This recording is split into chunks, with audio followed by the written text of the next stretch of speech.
Leader दो जिसने कभी ये कहा हो कि मैं उनकी मंदिर तोड़ने जाऊंगा। एक सिख लीडर ला दो जिसने ये कहा हो कि हमारा गुरुद्वारा तोड़ा गया, हम आपकी मंदिर तोड़ेंगे। एक क्रिश्चियन लीडर ला दो जिसके चर्चों को तुमने तोड़ा, तुमने उनकी आबरू लूटी, लेकिन एक भी क्रिश्चियन लीडर ने इस देश में कभी नहीं कहा कि मैं अपने हिंदू भाइयों को नुकसान पहुंचाऊं। भ्रष्टाचार की बात करते हैं। मैं पूछता हूं मोदी जी, आपका गुजरात जो है उसको ही नहीं पता है कि उसका मुख्यमंत्री कौन है, कल कौन था और आज कौन होगा। आज भारत की तारीख बताने की वो कोशिश करते हैं। आप तो आरएसएस की तारीख बता रहे हैं। आप गूगल को भी धोखा दे रहे हैं। व्हाट्सएप यूनिवर्सिटी के जो इनके छात्र हैं, जो चला रहे हैं यूनिवर्सिटी, ऐसे ऐसे झूठ दिखाते हैं तो उनका बस चले तो इस मुल्क से दलित और मुसलमानों को बाहर करें। ने वो काम किया कि जो मुल्क जवाहरलाल नेहरू से लेकर राजीव गांधी और मनमोहन सिंह ने दुनिया के नक्शे पर बनाया था, आपने अपनी 8 साल की हुकूमत में तबाही के दहाने पर ला दिया। तो हजरत मौलाना ने कहा कि आसमान की बरलियों से अगर एक फरिश्ता उतरे और कुतुब मीनार पर खड़े होकर ये कह दे कि मैं आपको आजादी देता हूं लेकिन हिंदू मुस्लिम दोस्ती नहीं चाहिए, तो हजरत मौलाना ने कहा कि मुझे ऐसी आजादी नहीं चाहिए जिसमें हमारा हिंदू भाई हमारे साथ ना हो। बात करते हैं कि टीपू हिंदुओं का दुश्मन था। इतनी बड़ी झूठ फैलाने का काम सिवाय आरएसएस के कोई संगठन नहीं करता। मेरे अगर साथियों आपको याद हो, ये वो आरएसएस संगठन है जिसने झूठ का पहला ट्रायल हिंदुस्तान में भगवान गणेश को दूध पिलाकर किया कि मुल्क आजाद नहीं होता अगर टीपू जैसे लोग इस मुल्क में पैदा नहीं होते। आपने उनके नाम पर झूठ फैलाने की कोशिश की। आप टीपू सुल्तान की तारीख को पढ़ो कि गद्दारी करके अंग्रेजों ने अगर टीपू को नहीं मारा होता तो मुल्क की आजादी पहले मिल चुकी होती। आज आप बात करते हैं कि उनके विरोध में बात करने की, आप बात करते हैं कि टीपू हिंदुओं का दुश्मन था। इतनी बड़ी झूठ फैलाने का काम सिवाय आरएसएस के कोई संगठन नहीं करता। मेरे अगर साथियों आपको याद हो, ये वो आरएसएस संगठन है जिसने झूठ का पहला ट्रायल हिंदुस्तान में भगवान गणेश को दूध पिलाकर किया। पूरे देश में हिंदुओं का ट्रायल कर रहे थे कि भगवान गणेश दूध पी रहे हैं, जाइए मंदिरों को पिलाइए। इस तरह की हरकत इसलिए की गई कि लोगों को बीच नफरत फैलाने का वो झूठा प्रोपेगेंडा जो ये करते हैं, ये वही है जिस टीपू सुल्तान की मैं भी बात कर रहा था। हिंदुओं का सबसे बड़ा हितैषी, उन्हें कहा गया कि मंदिरों के लिए उन्होंने नुकसान किया।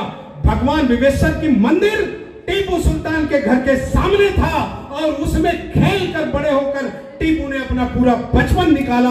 आप हिंदू मुस्लिम की बात करते हैं, हम मुल्क में हिंदुओं की जिस तारीख की बात करते हैं, मैं ये दावे से कहता हूं कि मौलाना आजाद से बड़ा कोई लीडर नहीं पैदा हुआ जिसने हिंदुस्तान में हिंदू और मुसलमानों को एक रखने की बात की।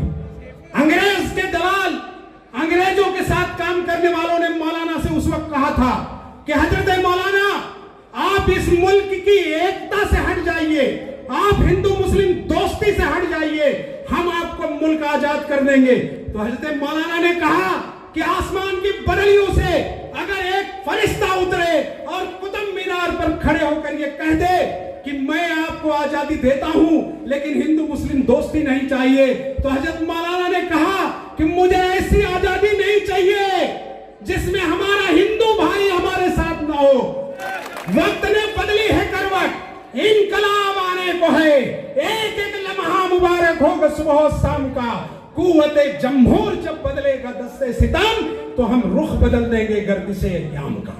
हमें वही आजादी चाहिए जो मैं उसे गले से लगा कर, क्योंकि ये तारीख है हमारे बुजुर्गों की। हमने कभी हिंदू मुस्लिम अलग नहीं समझा। हम जिन गांवों से आते हैं, प्रतापगढ़, सुल्तानपुर, बस्ती, बलिया, देवरिया, गोरखपुर, आप जाइए वहां देखिए कि हमने अपने भाइयों के साथ क्या तारीख नहीं बनाया है।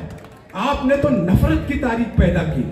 आपने वो काम किया कि जो मुल्क जवाहरलाल नेहरू से लेकर राजीव गांधी और मनमोहन सिंह ने दुनिया के नक्शे पर बनाया था, आपने अपनी 8 साल की हुकूमत में तबाही के दहाने पर ला दिया।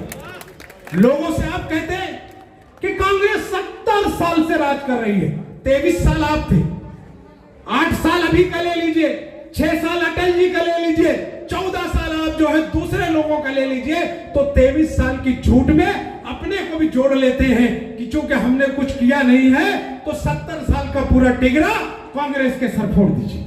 आप सवाल पूछे उनसे कि आपने, ठीक है कांग्रेस ने क्या किया, क्या नहीं दिया, क्या किया? आपने 8 साल में क्या दिया सवाए नफरत के? आपने हिंदू धर्म का भी नुकसान किया।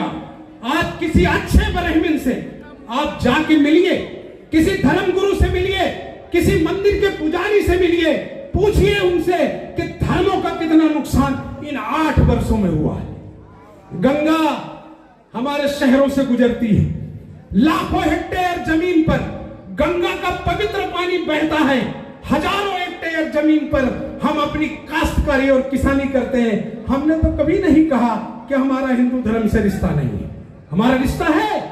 हम उस पवित्र पानी में लाखों हेक्टेयर जमीन पर फसल पैदा करके लोगों तक पहुंचाते हैं और खाते हैं। आपने तो गंगा सफाई का भी हजारों करोड़ खा लिया और गंगा जी को सफा भी नहीं। शर्म आती है कि आपने बयान दिया था कि मां गंगे मुझे बनारस बुलाई, मैं उनके आदेश पर आया। ये हिंदुस्तान है, हर जिला, हर सूबा, हर उस हिंदुस्तानी का है जिनकी मां ने अपनी कोख से बेटा पैदा किया, चाहे वो मुसलमान के खानदान में पैदा हो, सिख धर्म में पैदा हो, जैन धर्म में पैदा हो।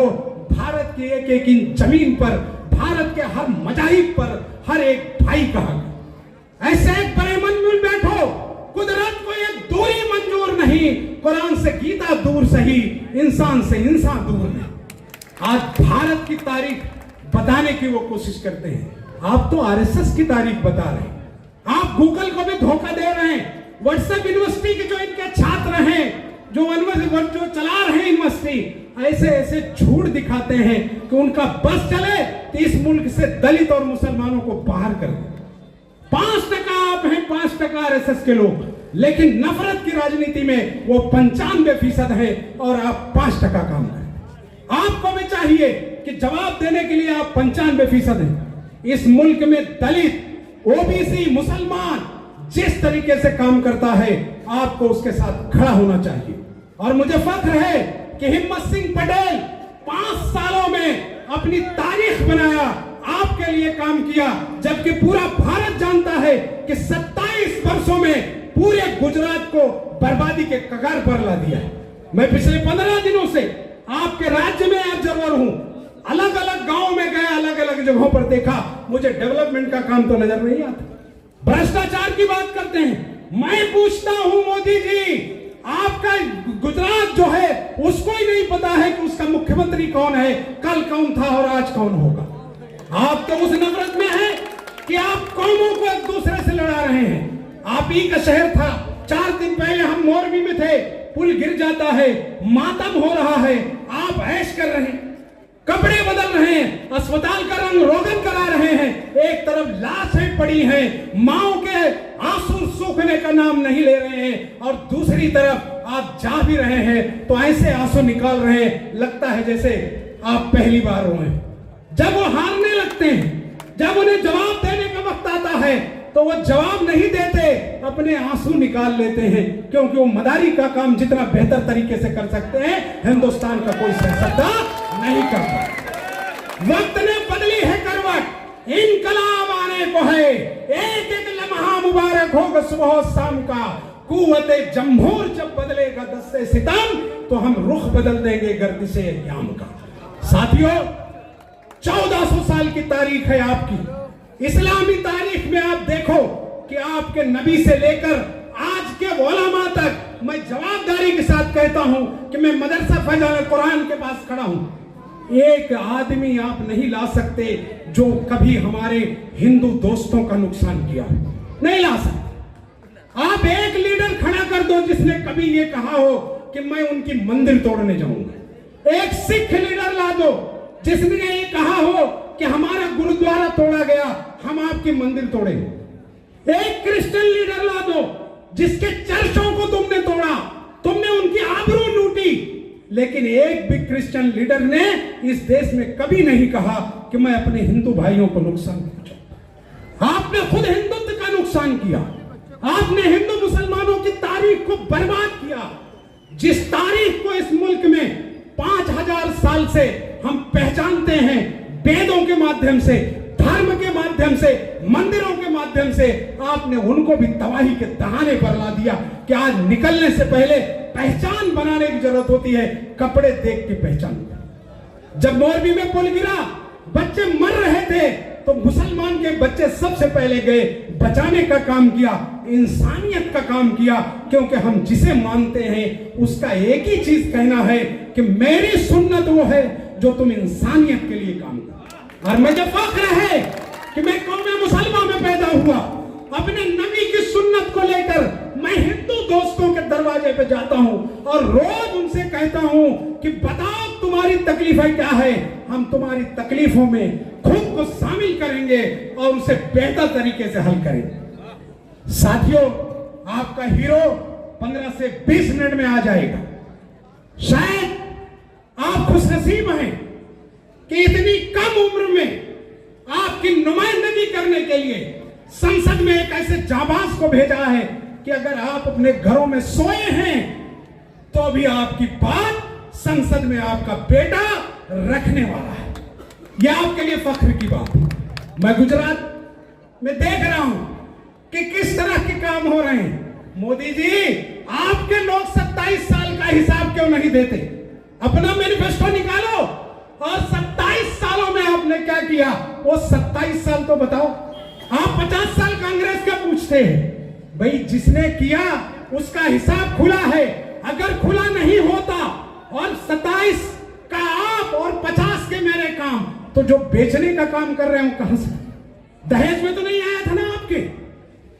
वो 50 साल इस मुल्क के हिंदू मुसलमानों की मेहनत और उनके पैसे से जो कांग्रेस ने तरक्की किया इस देश में, उसी को बेचने का काम अडानी और अंबानी के लिए आप कर रहे हैं। ये पूरा देश जानता है, हमारा हिंदू भाई छोटा व्यापारी भी जानता है, वो बर्बाद हो रहा है, टैक्स दे के बर्बाद हो रहा है। ये तो यही हाल है कि अगर ऋषि मुनियों के दौर में राक्षसों ने खून निकालकर उनको सताया, तो आप लूट कर लोगों को सता रहे हैं। आप हिंदू मुसलमान नहीं देख रहे हैं, बल्कि आप सिर्फ ढोंग कर रहे हैं, क्योंकि जिन्हें आप दो लोगों को मजबूत कर रहे हैं, इस देश के बाकी हिंदुओं को आप बर्बादी के कगार पे ले जा रहे हैं। कांग्रेस ने कभी नहीं किया। कांग्रेस ने किसी मजहब के मामले में दखल नहीं दी।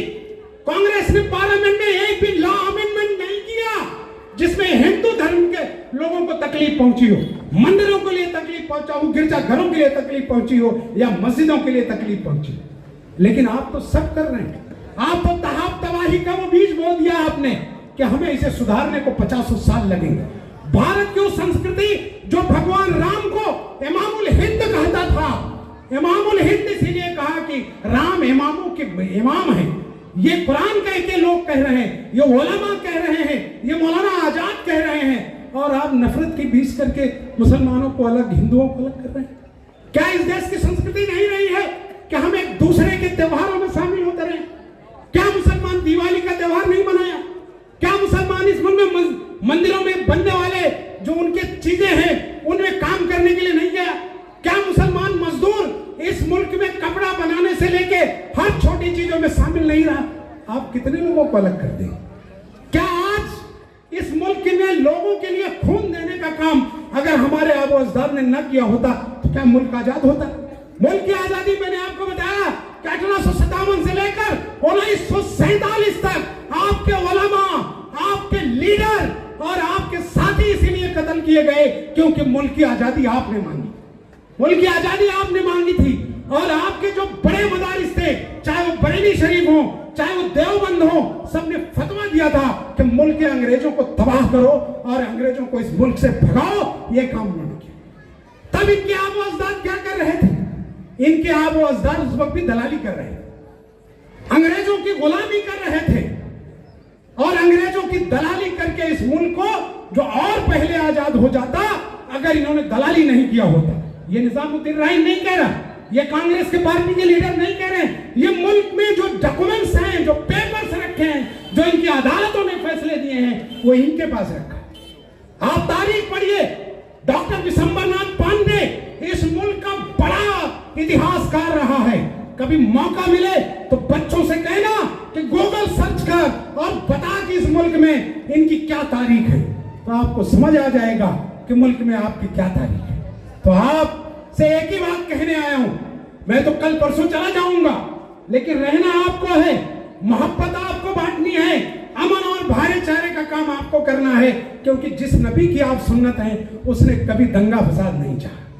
आप जिस नबी की सुन्नत है मजहब और मिल्लत में अलग लोगों को नहीं किया। तो आपको मैं एक ही बात कहने वाला हूं कि मेरी बहनें अगर मेरी आवाज सुन रही हैं तो अपने आदमियों को 5 तारीख को खाना मत देना, 7 बजे चूल्हा बंद कर देना। और बच्चों, मैं तुमसे कहता हूं कि अगर तुम 18 साल के हो गए तो घरों से वोटर को ले आना, और अगर 18 के नहीं हुए तो घर में चूल्हा मत चलने देना, क्योंकि तुम्हें वोट देने का अधिकार जिस बाबा साहब ने दिया है हमें उसका भी शुक्र अदा करना है। वरना जिस दिन मुल्क इनके हाथ में होगा, संविधान बदल देंगे, आपके वोट का अधिकार छीन लेंगे। इसलिए तुम्हें कसम है कि सुबह उठते ही पहली प्लानिंग यही होगी कि फजर की नमाज के बाद मैं उलमा से भी कहता हूं, बहनों से कहता हूं कि तुम आओ और आप मैदान में उतरकर, क्योंकि आप पर एक आरोप है कि मुसलमान वोट डालने नहीं जाते। 80 से 90% पोल करो और मुल्क की संविधान जो अधिकार आपको देता है उस अधिकार का इस्तेमाल करो, और अधिकार का इस्तेमाल करके आप अपने भाई को, जो हिम्मत सिंह लड़ रहा है, पिछली बार की जितने वोटों से जीता उससे डबल जिताओ, और गुजरात जिस दिन हम जीतेंगे मुल्क की तारीख बदल देंगे, क्योंकि यही वो नक्शा था जिसकी झूठ पर संसद की बड़ी पंचायत में आपका प्रमुख है।